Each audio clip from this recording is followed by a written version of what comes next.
السلام عليكم، اهلا بيكم في حلقه جديده من حلقاتنا. وتعالوا النهارده نتكلم ازاي تقدر تجيب بطاريه مناسبه لعربيتك وتبقى في نفس الوقت حاجه ما تعملش معاك طبعا مشكله ولا الكلام ده كله، زي ما ساعات بنبقى ماشيين العربيه طبعا تقطع من البطاريه او الكلام ده كله. لكن النهارده ان شاء الله هنتكلم عن الموضوع، هنشرح كل حاجه. فلو انت اول مره بتشوفنا يا ريت تشترك معنا في القناه، بنتكلم في مواضيع كتيره جدا. ويلا بينا نبدا الحلقه بتاعتنا دلوقتي.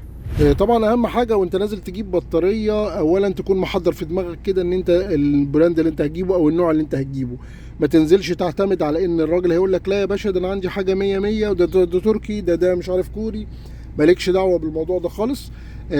شوف انت وراجع وشوف مراجعات، والموضوع بقى سهل دلوقتي، تقدر تشوف من على النت مليون حاجه. انا مثلا لما انزل اشتري بجيب حاجه زي اسيديلكو، في طبعا حاجه اسمها الفارتا برضو كويسه، في حاجه اسمها اوبتيمم، في حاجه كان زمان في حاجه اسمها ديلكور، كانت كوري، كانت جميله جدا. لكن معظم اللي بشتريه دلوقتي بجيب الاسيديلكو دي، يعني صناعتها سعودي، وما شاء الله ممكن تقعد لها بتقفل لها مثلا ممكن سنتين وشويه او سنتين والدنيا تمام معانا. طيب لما انزل اشتري ابص على ايه؟ طبعا اهم حاجه تبص عليها زي ما قلنا، اول حاجه البراند، بعد كده بتجيب طبعا الواط المناسب، بتجيب الفولت المناسب بالنسبه لك. وطبعا في عربيات بيبقى مش عارف العكس، اللي هو القطبين بتوعها معكوسين، لكن 90% من عربيات الركوب بتاعتنا بتبقى اللي هي العربيات العاديه. بعد كده طبعا بتبص زي ما قلنا على الفولت المناسب، بتبص طبعا على الامبير. الامبير ده مهم جدا، ما تجيبش حاجه عاليه قوي. يعني لو انت 55 امبير دي اقصى حاجه تقدر تجيبها، اللي هو 62 امبير، ما تزودش عن كده يعني. الكولد كرانكينج امبير او السي سي اي دوت اللي هو طاقه التدوير في البرد، يعني لو الدنيا برد طاقه التدوير 480، ده رقم مناسب جدا، فماشي مفيش مشاكل ممكن نجيبه.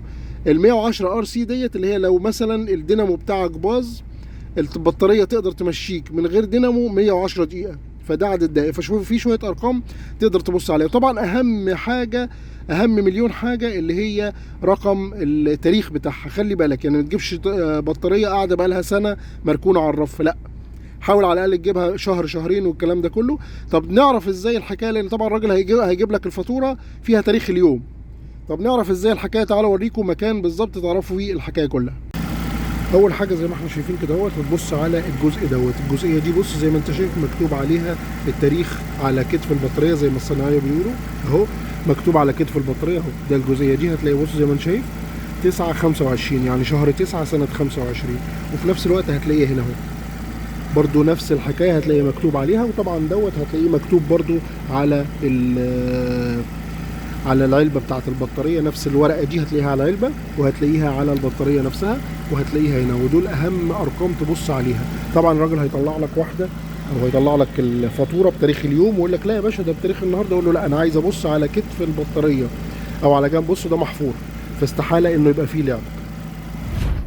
زي ما قلت لكم هتلاقوا التاريخ برضو هنا اهوت، بصوا هتلاقوا نفس الحكايه برضو، التاريخ اللي كان مكتوب على البطاريه بره او على كتف البطاريه وبنفس الورقه هتلاقوه برضو هنا اهو. فخلي بالكم من الموضوع ده، عشان حتى وانت بتشتري هتلاقيه يقول لك ايه لا يا باشا ده تاريخ النهارده، اقول له لا يا حبيبي انا عايز اشوف التاريخ اللي محفور على البطاريه نفسه. فدي كانت حلقه سريعه، وان شاء الله برضو قدام شويه هعمل لكم حلقه تانية ازاي تقيس البطاريه، وازاي تقيس طاقه التدوير بتاعها، وازاي تقيس الدينامو والشحن بتاعه. فان شاء الله تابعونا، دي كانت حلقه سريعه. فلو انت اول مره بتشوفنا يا ريت تشترك معانا في القناه، بنتكلم في مواضيع كتيره جدا. والسلام عليكم ورحمه الله وبركاته.